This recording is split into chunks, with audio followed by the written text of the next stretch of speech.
as I said, as we get ready for this Thanksgiving weekend, we have an awful lot to be thankful for, and one of the things we have to be thankful for is our fine space program. And I think a lot of you are aware of that through the media today. Our speaker today is Steve Smith. He is an astronaut from NASA. He graduated from Stanford University with a bachelor's degree in electrical engineering. He also has 2 master's degrees from Stanford. The thing that's unique about Steve that made him an astronaut, I think, was not only his academic excellence in school, but he was also an All-American swimmer and water polo player while he was in high school and college.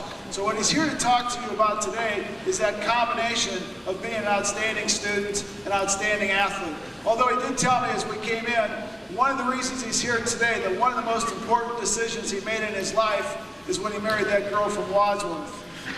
So he married a Wadsworth grad from 1976. I knew the girls were going to be here. Peggy Brannigan graduated from Wadsworth in 1976, and Pat Brannigan, her father, is here today.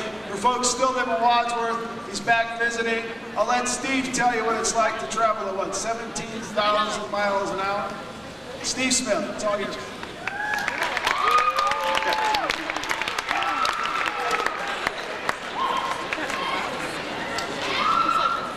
Okay, well, thanks for inviting me here today. I'm very grateful for the opportunity. What we're going to do is we only have till 1:30, so we're, 2:30, so we're in a little bit of a rush. What I'm going to do is tell you a little bit about my life.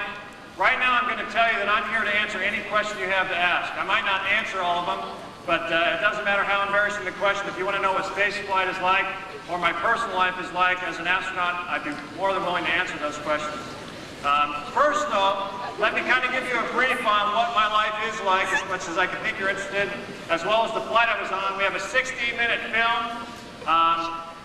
I'm mostly here to tell you about what I think you should think about for your future, kind of inspirational type stuff, but there also is a scientific goal, and I'll tell you a little bit about our space flight, too, and the scientific goals. I'm 35 years old. Peggy and I were married 5 years ago. We have a 2-year-old daughter named Shannon. We live in Houston, Texas. That's where all the astronauts live.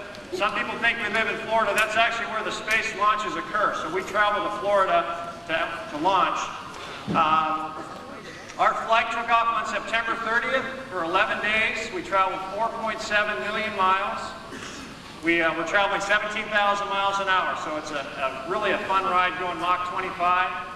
I've been an astronaut for 2 years, so I only started the program in August of 1992. One of my main comments to you today is going to be to have a dream to follow. That sounds kind of cliche, but it turns out my mother has several drawings from 3rd grade where I drew rocket ships. So even as a 3rd grader, I wanted to be an astronaut. All along the way, for about 25 years until I actually became an astronaut, I had lots of people tell me there's no way you are ever going to go in space. There's no way you're ever going to experience what Mach 25 is like. Well, I'm standing here today because I did it. And along the way, there were several setbacks. Not only were people telling me I couldn't do it, but every once in a while I did badly on a test. And I'm just here to tell you that people aren't going to measure you by how many times you fall down on a test or some other event. They're going to measure you on how you respond. I also want you to know that I was allowed to invite 10 VIPs to my launch, to view my launch. And among those people I invited was Jacques Cousteau, the oceanographer, who I actually got to meet a couple weeks ago also. I invited the Charles Lindbergh family, who also attended. And I also invited my calculus teacher from high school. It took me 25 years, and this is right from the heart, it took me 25 years to realize how important my teachers were to me. And it was really an excellent opportunity to call him up after 25 years and say, Mr. Lamborn, this is Steve Smith. I'm going into space in a couple months. I'd like you to come to watch my launch because you were so influential on me. Now, you may not realize that some of the folks up here, some of your teachers, are having that big of an effect on you, but please don't wait 25 years to thank them, okay? Okay, so we were on the Space Shuttle Endeavour. It weighs about 4.5 million pounds on the launch pad. There's 4 pieces to the space shuttle. There's the shuttle itself, the vehicle that the 6 of us rode in, There's the 2 solid rocket boosters that we get rid of after 2.5 minutes. As you may recall, in January of 1986, we had a problem with one of those, and that's what killed 7 of my office mates. And if you're interested in talking about our feelings on that, we can do that. The 4th piece of the space shuttle stack is the the external tank. It holds 600,000 gallons of gasoline. Our main mission was to study the Earth. When we ask people why we go into space, a lot of them don't realize that we go into space to improve our lives on Earth. So we go away from the surface of the Earth to improve our lives here. There are several things we can do in space that we can't do on the ground. So we go away from the face of the Earth to improve our lives here. Now, on our flight, we had this big radar called the Space Radar Lab, and its objective was to map the Earth, to study volcanoes, to study ocean currents and things like that. And the reason we want to do that is because we want to make sure that in 500 years, when the Earth is still here, that we can still live on the Earth. There's no doubt that the world is going to be here in 500 years. Whether anybody's living on the planet or not is to be determined. So we went into space to try and see what kind of natural occurrences are happening. You'll see some neat footage of a volcano, and also what man-made images or man-made occurrences happen that actually hurt our environment. So I'm going to start the movie. It's going to be 60 minutes long, and then is my favorite part of a presentation like this, where I'll just take questions and answer anything you want to hear about. So let me go ahead and start the movie here.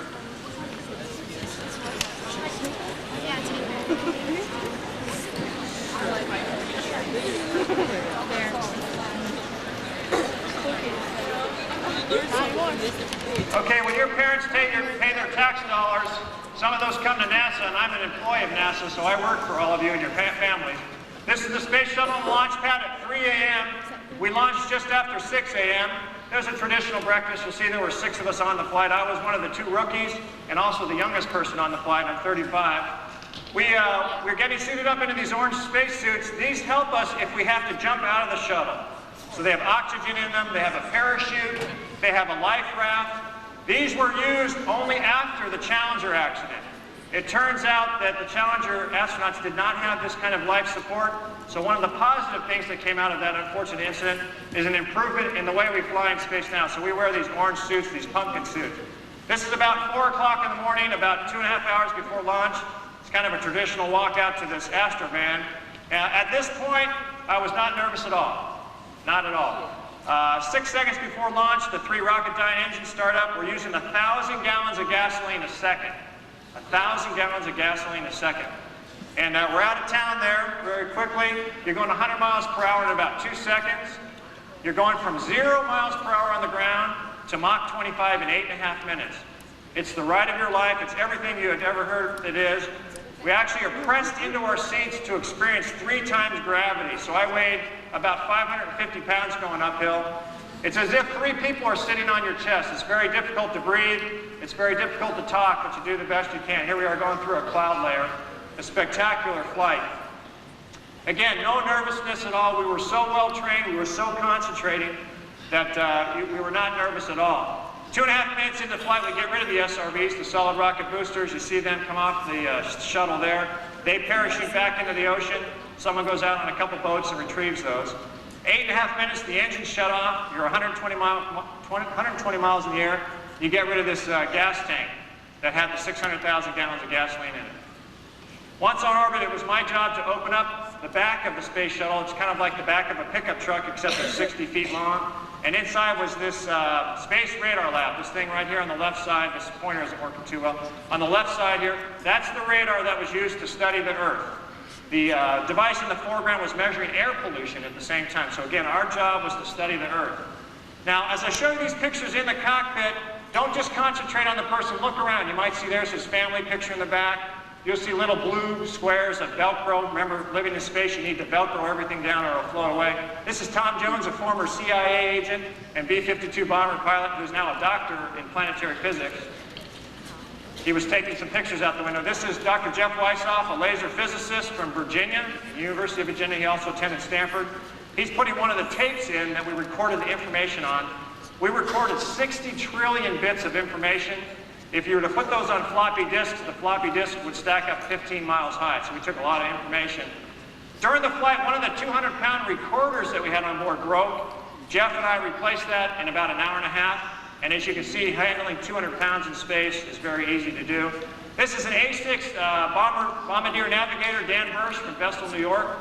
He is entering maneuvers into the computers we have on board. We had about 25,000 keystrokes during the flight that we had to make. Looking out the window is spectacular. The reason we're showing you this picture is to give you a sense of what 5 miles a second is. When you're going 17,000 miles an hour, that's how much it is per second. We could go from here to Cleveland in, what, about 5 or 6 seconds. We have the space shuttle. This is the northwestern coast of India. Now, here we are flying over Russia. A lot of the times we look out the window and all we see was sand or clouds. That's what you see here. It's pretty boring. They can't really see the Earth. Well, the good news is the radar can see through that, right through the sand and right through the clouds. This is looking at the Sahara Desert, and you'll notice a lot of things that look like rivers. Well, it turns out the Sahara Desert, years ago, was a very lush area with lots of rivers. Something happened there, and people were trying to figure out what happened. The reason we're trying to figure out what happened is we don't want Ohio to be a Sahara Desert in 500 years, right? So there are a lot of smart people trying to study the Earth and understand what the Earth is doing and where it's going. About 8 hours after takeoff, we saw this spectacular volcano. It's the Kamchatka region of Russia. This is the Kluchevskoy volcano. It erupted just about 8 hours after we took off and sent plumes 60,000 feet up into the air. Again, our job was to study the Earth, and it was almost unbelievable that a natural occurrence like this would happen during our flight. A spectacular scene. You can see the wind blowing the smoke off us to the west there towards Alaska. And that's the tail of the shuttle you see at the top there. This is what the volcano looked like 5 days later. You can't even see anything happen because there was a snowfall. So again, the Earth is changing. This radar we had on board actually can make maps like this. This is that volcano you just saw. The green area on the slope there is the new lava flow. I show you this to remind, or to tell you that most of the world is not mapped. We're a little bit spoiled in the United States because we have such nice topographical maps. Turns out the rest of the world is not mapped well at all. A radar like this can do that very, very quickly, very quickly. Okay, Tom just happened to have a couple volcanic rocks on board again. You can just let things float in space. Now, we were divided into 2 teams, a blue team and a red team. The blue team was Tom and Dan and myself. Here's Tom and Dan taking pictures. You can see Tom's lunch tray actually Velcroed to his waist there. And in the back, there are some Velcro strips. Remember to look around in the background. Another natural occurrence, this is the beautiful northeastern coast of Australia, near the Gulf of Carpentaria. All those little white things are fires. Australia's been going through a severe drought, and when they do get lightning and thunder, rainstorms, it actually is starting all these fires. That emits carbon monoxide, which of course is bad for the atmosphere, so we wanted to track that. This is a flight over the Philippines, again 5 miles per second. Those are clouds that you see covering the islands. The blue team generally saw from Europe all the way through New Zealand. So that's the pictures I'm showing you now. This was visually the most stunning area of the world to me. This is north of India in a country called Tibet, near China, the kingdom of Bhutan, Nepal, India. In this area, the valleys are 15,000 feet above sea level, so this area is often called the roof of the world. And of course, this is where Mount Everest is. We've got some excellent views of Mount Everest, and the radar actually mapped Mount Everest too. Now, lunchtime was usually pretty rushed. Let me just go, that's how you pass the camera around. Lunchtime was usually pretty rushed because we were so busy. You'll see a picture of me bringing lunch up to the flight deck. We have it downstairs and an upstairs. The upstairs is called the flight deck. Here I am bringing up lunch right here. That's the lunch tray, and again, everything just floats in front of your space. It's really fun to kind of experiment with physics. The food was excellent. You'll notice on my right wrist I have an experiment there. On my left wrist I have 2 watches. We'll talk about those later. So lunch was very good. Shrimp cocktail, turkey tetrazzini. Here we are eating a more casual dinner. You see a picture of Shannon and Peggy there. And that's Dan eating lunch or dinner on the ceiling on the right side. We have pictures of our families because it's comforting to see your families. Now the blue team's going to sleep and the red team's waking up. The gentleman actually doing the somersaults is the commander of the flight. He's on the red team, Mike Baker, an A7 pilot from the Navy who's flown in space 2 times before. This was his 3rd flight. And that's how we've got him warmed up for his shift. The blue shift goes to sleep. We slept in little bunks that are light tight, excuse me. Thank God they're not airtight. So that we could sleep while they were working right, a foot or 2 away. So the red team would start off their shift. Here's Mike looking at the fax machine in the morning. We do have a fax machine on board. It's obvious fax paper doesn't act in space like it does on Earth. Here's the paper floating around, and Mike's feet also coming up. You may have noticed, again, look in the background, there was a couple tortillas Velcro to the wall, some of our drink bags. Here's Terry, who's a Marine Corps colonel, and you'll see a Marine Corps colonel playing with his food in a second. He's an F-18 pilot. Here's the blue ship looking at their maps before a pass over California. Now, it turns out the guy in the blue in the center there and myself are the two Californians on board, and you'll see us about to go over California. You can see how excited the guy on the right gets. He looks out the window, sees California coming, grabs every camera in sight. Again, look in the background, you'll see little blue squares. Those are the Velcro that we actually Velcro cameras to, and pencils, and our food. California, right here. This is the San Francisco Bay Area right here at the bottom of the screen.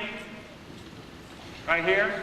The Sierra Nevadas at the top with the white snow-covered mountains. The center is the San Joaquin Valley, very fruitful and productive area for vegetables in the United States and fruits. This is the San Andreas Fault right here. See this straight line right here? That's what an earthquake fault looks like from space. This is another fault, the Garlock Fault. This is where we ended up landing. That's Edwards Air Force Base. This is Los Angeles. See this gray area right here? That's Los Angeles. Again, 5 miles per second. Here's the San Diego area, Coronado Island. The Salton Sea at the top of the screen. What you see now coming up on the top right part of the screen is the Sea of Cortez. And at the bottom of the screen is the Baja Peninsula, a very spectacular area that we saw as we flew over space. And then at the upper right-hand corner, here's a beautiful view of the Earth on the upper right, and of course the blackness of space. They also saw the east coast of the United States. This is Chesapeake Bay. Washington, D.C. is at the top of the screen. This is the Delmarva Peninsula. We showed this picture for the reason you'll see on the next slide. They actually turned the camera and pointed it towards the North Carolina Barrier Islands, which is where space flight started 90 years ago. So only 90 years ago, the Wright brothers flew a very, very simple airplane up there in Kitty Hawk. This is Cape Hatteras. So in only 90 years, we've gone from flying a little rickety airplane to going Mach 25 8 times a year regularly. So that's in only 90 years. A lot of technology advancement in those 90 years. Okay, we also flew over South America. This is southern South America. We show this picture, again, to show how beautiful it can be. The radar is, of course, imaging all these mountains. Those are the snow-covered Andes coming in the screen. Notice how quickly you go from the beautiful blue planet, very thin layer of atmosphere, you can't even see it in this picture, and then the vastness of space. We are protected by a very, very thin atmosphere. We also did experiments on board. That's a 200-pound chair that I'm just flipping around there. It's so easy to work with. We performed several medical experiments. Here's Terry with a laser mounted to his head that's measuring eye and head movements and the degradation of those during space flight. The space flight is very, very hard on the human body, so folks down here in front are going to remind me to talk about that in a minute or two. That's just the target that we were aiming that laser at that was on our head. Everything in space floats, so if you have crumbs from bread or lint from your shirt or dust, it all goes into fan inlets. They just suck those in. Well, they get very clogged up, so routinely every time during the day we take gray tape and clean those off. Now, we also had fun. Here's a United States Marine Corps colonel playing with his food. Terry's drinking Hawaiian punch here. You can see just that blob of Hawaiian punch kind of floating in front of his face there. He's trying to keep it off that nice white shirt he has on.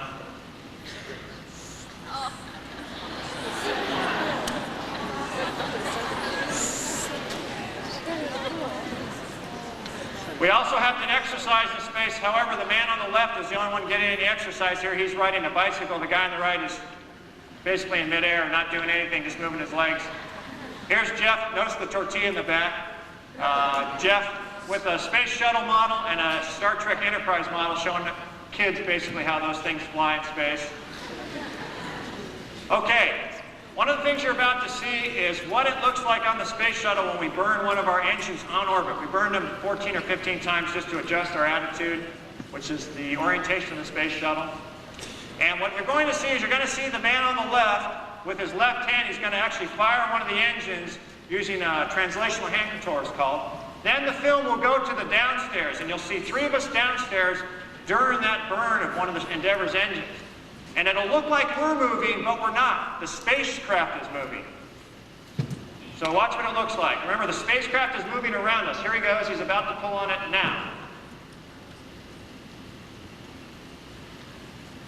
So even though it looks like we're moving and those wheat bins are moving into Dan's mouth, actually the spacecraft is moving around us. We were not perturbed by any engine firings or anything. This is again showing how we can map the Earth, make three-dimensional maps of the Earth. Only the United States has any good maps right now. So a very valuable trip into space to study the Earth. After 11 days and 5 hours, we landed at Edwards Air Force Base in California. We're about ready to come home here. All the film in our bag is used up. We took 14,000 pictures. A typical shuttle flight takes about 4,000. We took 14,000. The guys waved goodbye. It takes us 90 minutes to go around the Earth, so we see a sunset like that 16 times a day. And sunset occurs like that. You saw it real time there. It's about 5 seconds in length. We put our pumpkin suits back on when we're ready to come home in case something happens as we're coming back down to Earth. We fire our engines over India in order to land in California because we have to slow down from Mach 25 to 200 miles an hour before we land. That's some of the plasma exploding over the windows as we re-enter the atmosphere, which is very thick compared to space. We landed in California because the weather in Florida was not good enough. Here's Commander Baker flying the shuttle back to Edwards Air Force Base. What you'll notice is the wheels aren't down. We're only at about 3,000 feet right here. We don't put the wheels down until about 300 feet because that's when the airstream flying over the vehicle is just right to do that. So if you watch the bottom of the shuttle here, you'll see the wheels come down just right before we touch down on the runway. It's a little unnerving. We've got 3 different systems to put them down though, so there is a redundant system there. So here we are now at 200 miles an hour. We've slowed down a lot. Coming back into Edwards Air Force Base, as I said. The wheels will come down. Here they come down. We're at about 200 miles per hour here. Now, after the main gear touches down, you'll see a little puff of smoke come up. That's from the tires hitting the concrete. Then watch the back of the shuttle. You'll see our drag chute come out. That helps slow us down, and it also helps keep us on the center of the runway. So the wheels are about a foot or two off the ground down. Now watch the back of the shuttle. You'll see the parachute come out. De-reefs. It gets really big all of a sudden. There. Takes about 8,000 feet to stop. Remember, we have no engines at this point. We're just a big glider coming down. Here we come to a stop. Now watch the drag chute. We'll go ahead and get rid of that because we don't need it the last 1,000 feet or so. We don't want to run over it either. So we let go of it. And we can turn the lights back on. That's what it's like to fly in space.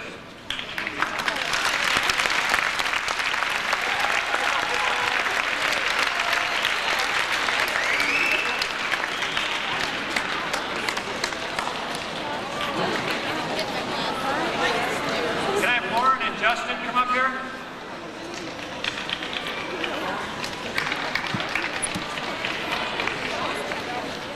Okay, just a couple quick demonstrations. A lot of kids ask me if I went to the moon. They don't realize that it's been 20 years since we went to the moon. And what we have here is a demonstration, just really quickly to show kids why we don't go to the moon anymore. This is a scale model of the Earth, obviously. This is a scale model of the moon. They're on the same scale here.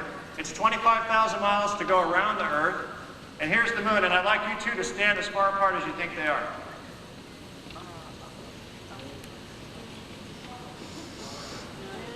Right about there? How many of you think they're right? Come on. Can't get anything right. Okay, that's actually to scale how far they are apart. So we don't fly to the moon with the space shuttle. We just go around the Earth, just so you understand that. Now, if we wanted to go to Mars, which is the next place we'll go, and that may sound outlandish to you, but 90 years ago, those two guys in North Carolina never thought that 90 years later we'd be traveling at Mach 25. Mars is 2,000 times as far, so we'd have to get in a car and drive for what, probably 5 or 6 minutes to take Mars far enough away from the Earth so that it's to scale. Okay, thank you. Thank you.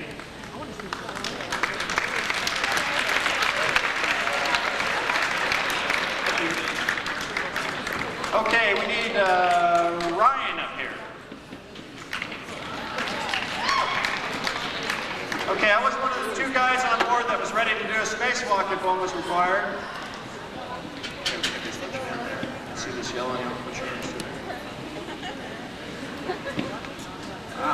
Whoa, knock the world over. Is it okay? Yeah.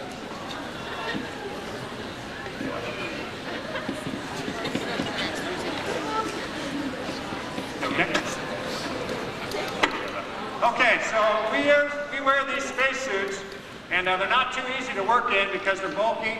We have to take with us our oxygen, leave it down, and our radio, and our water. We actually have a drink bag inside there with a straw. We also have like a power bar mounted in there in case we get hungry. Because basically, if you go outside the shuttle, you're your own spacecraft, and you're going 17,000 miles per hour. There's 14 layers of material here to keep us from being hurt by any dirt or paint flecks or anything that are going in space, because even small things going 20,000 miles per hour are going to hurt you if they hit you. So there's things like Kevlar and Nomex, things that you also make bulletproof vests out of. Now we practice using these things two ways. One is in a swimming pool. We put this in a swimming pool. The problem with the swimming pool is if you turn a person upside down in a swimming pool, the blood rushes to their head. It's very painful. The other thing is when you move your arms, you're fighting the resistance of the water. And that's also not realistic in space. There's no resistance. So the other way we practice is on a huge airplane. It's called, it's a Boeing 707 basically. It's been cleared out. There's no seats. It's all padded. And it does 60 parabolas on a flight.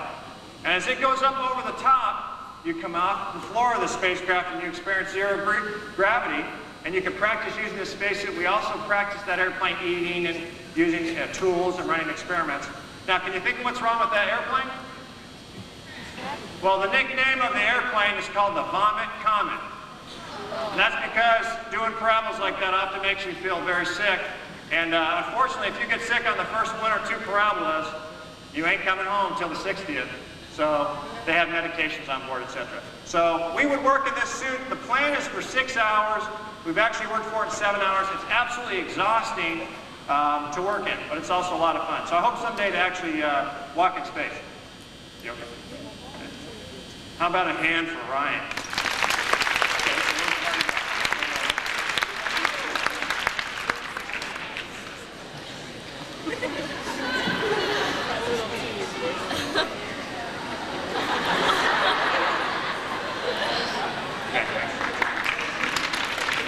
We always pick big people because it's so hard to take off. It's usually pretty funny. Okay, we've got 20 minutes. And let me say a couple serious things. First of all, one is, you all are of an age that you remember the Challenger accident. Most people may even know exactly where they were. Well, a lot of people wonder why I chose to fly in space after seeing 6 of my office mates killed. Well, I fly into space for a couple reasons, and my wife and I have discussed this so that she understands why I chose this career. And of course, my parents also were very nervous, so I discussed this with them. I like to fly in space because, of course, it's an interesting job. It's a lot of fun. If you like aviation, it's the ultimate aviation job. But also, if you feel like you want to give something back to your country and you understand that flying into space is valuable, that also is somewhat comforting. To gather knowledge, you have to take risks. Everyone will tell you that. You can't steal second base by keeping your foot on first base. You have to take a chance. So my wife is very comforted by the fact that she feels like I'm making a contribution. She also understands and has met a lot of the aerospace workers in factories across America and understands how important to them it is to have safe flights. None of you know me. No one in this room knows me except for my father-in-law and my wife here. But the fact is that I flew in space and I risked my life to make your life better. Now that sounds really cliche, but it's a fact. Something on that flight, whether it's the Earth information gathering that we did, or I'll tell you a little bit about an anti-cancer drug we had on board. Something we did on our flight will make your life better. It might be 2 years from now. It might be 20 years from now. It might be your children's children 200 years from now. But we fly into space to make our lives better on Earth. Now let me tell you one other compelling story about our flight. There are several diseases which currently do not have cures. Unfortunately, scientists are at a point now where they can't come up with cures for some diseases because when they try and come up with a drug, a therapeutic drug that cures that disease, they have to go crystals of that drug. Well, when you try and go crystals, what's one of the things that stops growth of a crystal? It's gravity. So there are certain drugs they can't grow in the ground, the crystals of these drugs, to study them. Well, along comes the space shuttle program. We can grow crystals in space much better because there's no gravity. And in fact, we had an anti-cancer drug on board called alpha interferon. It's used to treat right now some forms of leukemia, but it has terrible side effects. And we want to make a better drug. So by growing better crystals, we can do a better job in resolving some diseases. So that's an excellent example of why we go away from the face of the Earth to improve lives on Earth and to resolve problems on Earth. Let me give you another humorous one that's actually kind of funny. We had 5,000 gypsy moth eggs on board. 5,000 gypsy moth eggs on board. It turns out that the gypsy moth is very destructive in the eastern United States to crops and trees. It just eats them up. So there's a huge economic impact. Well, the United States Department of Agriculture's job is to control the population of gypsy moths in the wild. And the way you control the population is by introducing sterile gypsy moths into the wild. Well, it turns out if you take gypsy moth eggs into space, when they come back and they turn into moths, they're sterile. So there's something about space flight that makes the gypsy moth sterile.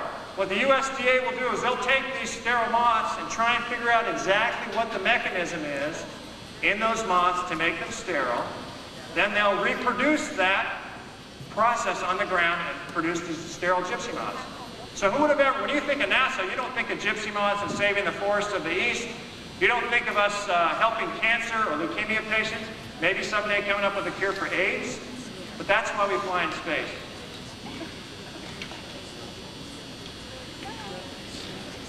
I think I'm ready to take questions. Yes. Who has a question? Yes.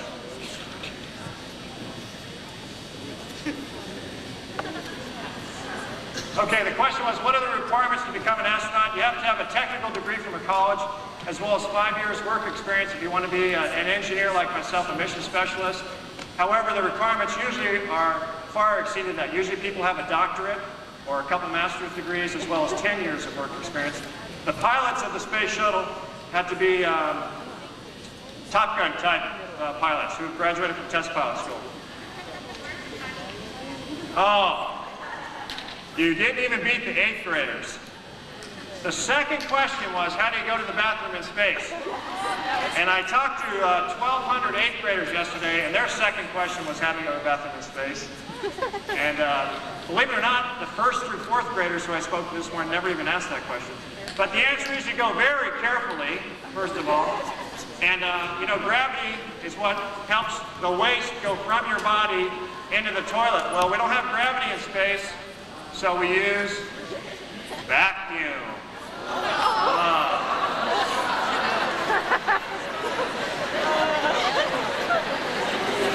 Now, no one asked the question. No, it does not hurt.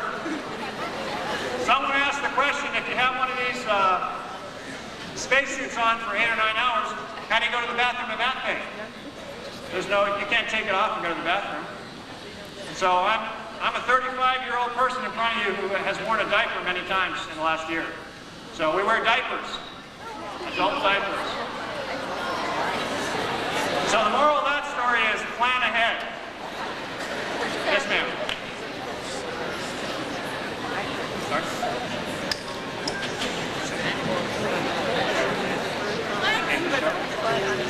The question is, have we ever crashed before in a shuttle?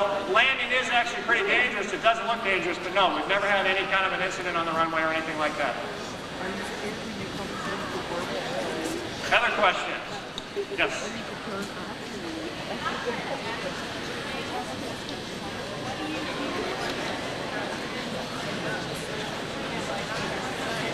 What gas?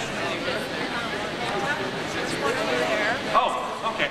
The question was the gas tank. That's the orange thing that weighs 600,000 or has 600,000 gallons of gas in it. We burn up the gasoline in 8.5 minutes, as I've told you. Then we let go of it and it falls into the ocean. It disintegrates and the pieces fall into the ocean. So we don't use that on orbit. That's the only piece we don't get back. Yes, you're going to have to really shout.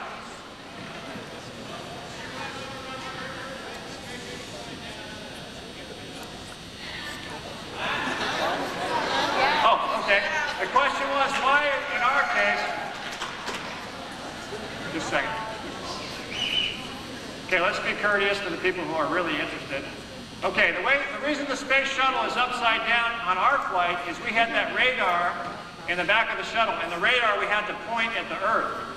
Now, if we had a satellite we were going to deploy, we wouldn't want to deploy it towards the Earth. So, of course, the space shuttle would point to outer space. So, it depends what your mission is. Yes, yes, ma'am.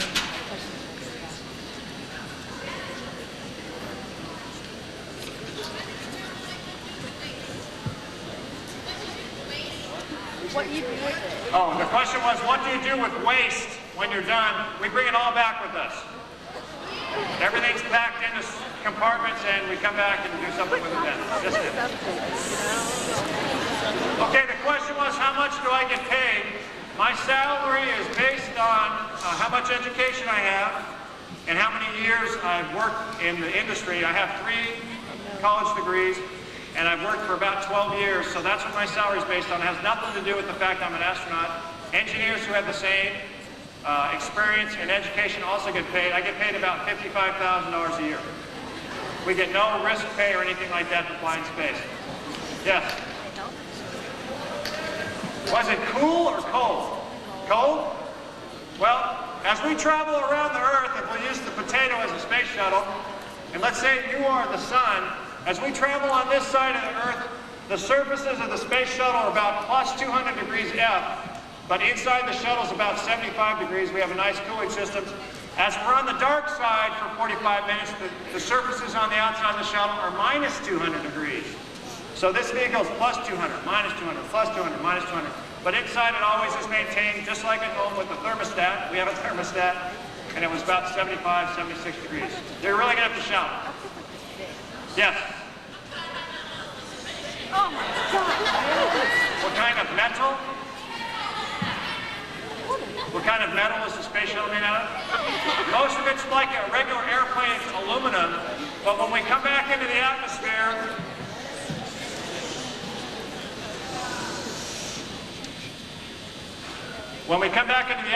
as we hit the air, the outside temperature goes up to 2,000 degrees, so we actually protect the aluminum with those black tiles you saw or with white thermal blankets. So it's aluminum, but it's covered by special materials.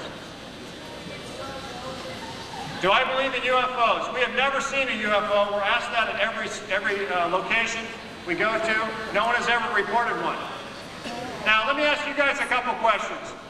How many of you, now that you've heard all this, would go into space next week for 2 days, if you could go? Okay. How many of you already know or have some idea what you want to do with your life? Just, you know, whatever. Okay, pretty good number.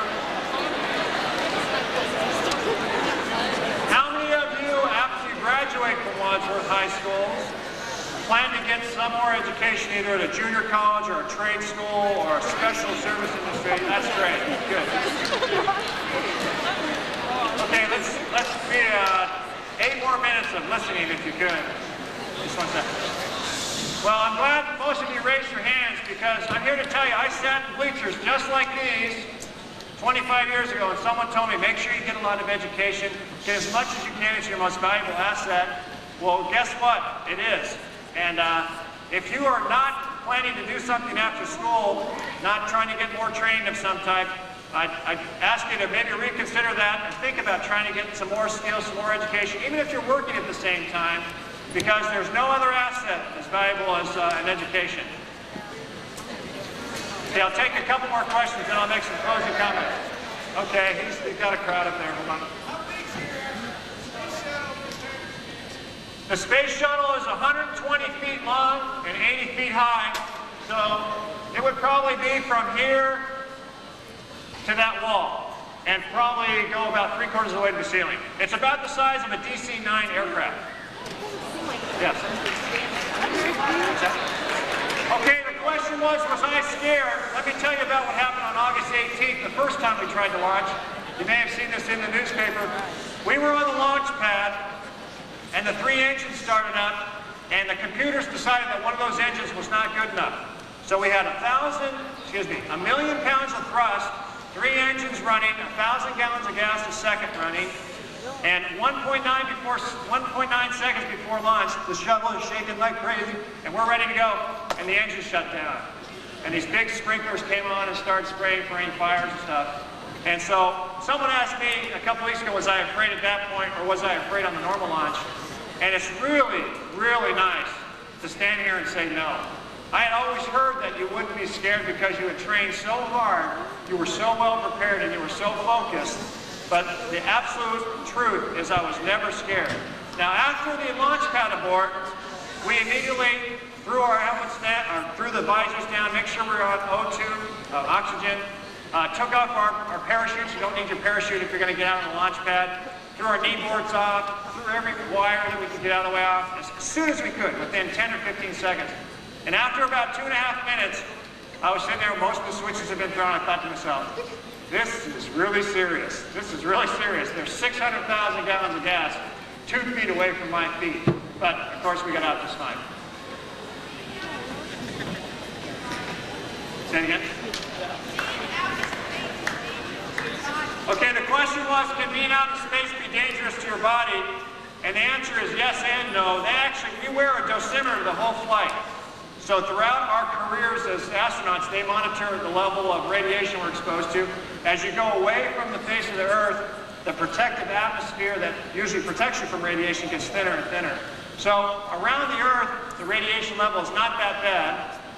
This area of the South Atlantic right here is called the South Atlantic anomaly. There's something inside the Earth here that makes the radiation worse in this area. So as we fly over this part of the Earth, the radiation is actually higher right here, and it sometimes affects our electronics and things like that. Now, the guys going to the moon were a lot farther away from the Earth's surface and a lot farther away from being the protection, so they actually did experience even more radiation, but again, nothing that was actually lethal. We got 5 minutes, so just a couple more questions.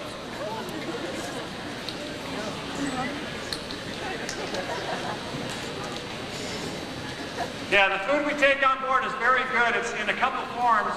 One is just canned food, so if you want to have canned pizzas or something like that, you can take that with you. Most of the food, though, is like backpacking food. You actually add water to it. We have a little oven on board. Hey, I'll tell you what, if you're going to talk to your neighbor, that's fine, but there are people who are actually listening. So we actually have a little oven on board that can heat the food up. We actually go in 3 times before flight and taste all the different food that's available to us. And then a nutritionist looks at what we select to make sure that it's good. So sometimes we try and fool them when we pick stuff that we don't actually eat. We also used to take bread on board, but bread is not very useful on the space flight because it gets stale. And also when you tear it or break it, there are crumbs everywhere. And of course, crumbs in space don't go anywhere. They just clog up the air. So now we take tortillas. Remember I pointed out a tortilla? I pointed out that tortilla because I wanted you to notice it. That's pretty obvious, isn't it? Hey, how'd you like to be standing up here? Hey, 25 years ago, I never thought I'd be standing in front of you guys talking, so. Say it again? Yes, the question was, will I be going on another flight? And I hope so in about 2 years. We'll see. We get to fly about every 2 or 3 years. Way in the back. Let's get those guys. Have I looked right by you the whole time? Yes. Someone asked if the space shuttle makes a hole in the atmosphere as you go through it. And it does push the molecules out of the way, but once we pass through, they come back in a normal order. Okay. Okay, the question was, do you have any side effects when you come back? And the answer is yes. The answer is yes, you do have side effects when you come back. Your mind is used to 1G, so when you're in 11 days and you have 0 gravity or 0G, your mind is totally mixed up. When I got on the shuttle, I could not walk in a straight line for probably 2 hours. And it was probably 6 or 7 hours before I felt fairly stable. We're not allowed to drive a car for a couple days because of the obvious risk that we bring to other people's lives. And we can't fly our airplanes for about 5 or 6 days. But besides that, your muscles, you know, they did atrophy during flight because you didn't work as hard as you do on the Earth. But you can regain that. Yes, the blue jacket. Oh, why was I wearing 2 watches? Everything that we do is based on a timeline. Everything we do in space is based on a timeline based on our launch time. So I had one watch set to the launch time, but the other watch, I always wanted to know what my family was doing and what the people in mission control in Houston were doing. So I had the second watch set to Houston time. And you'll notice that on a lot of astronauts. Okay, we have just a couple minutes, so let me try and summarize what I've said today. No, there are no showers on the space shuttle. You take a body bath. How many still want to fly in space after hearing that? Okay.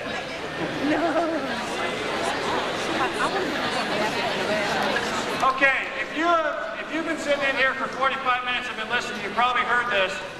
But if the guy next to you wasn't listening, or the gal, kind of poke him there and tell him to listen to this.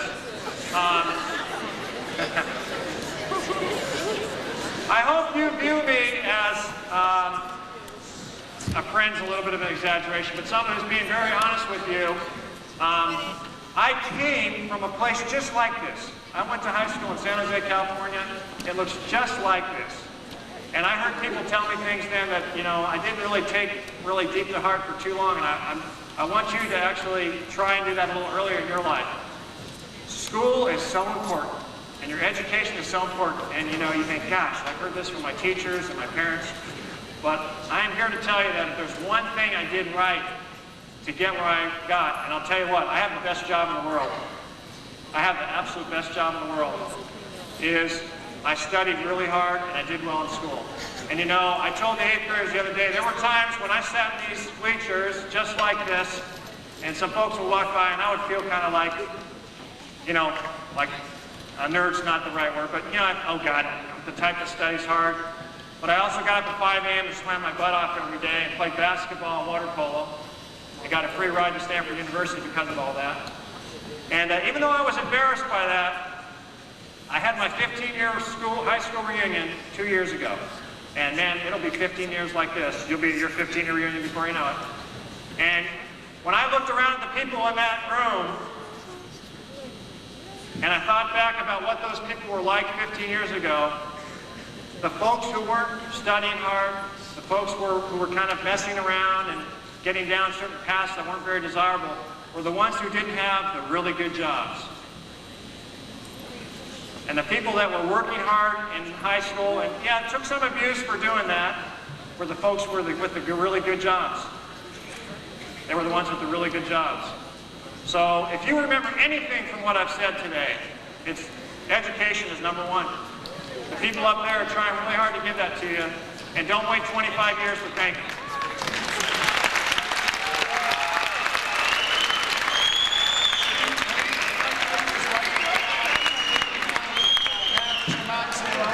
I'd just like to say thanks to Steve. This is his wife.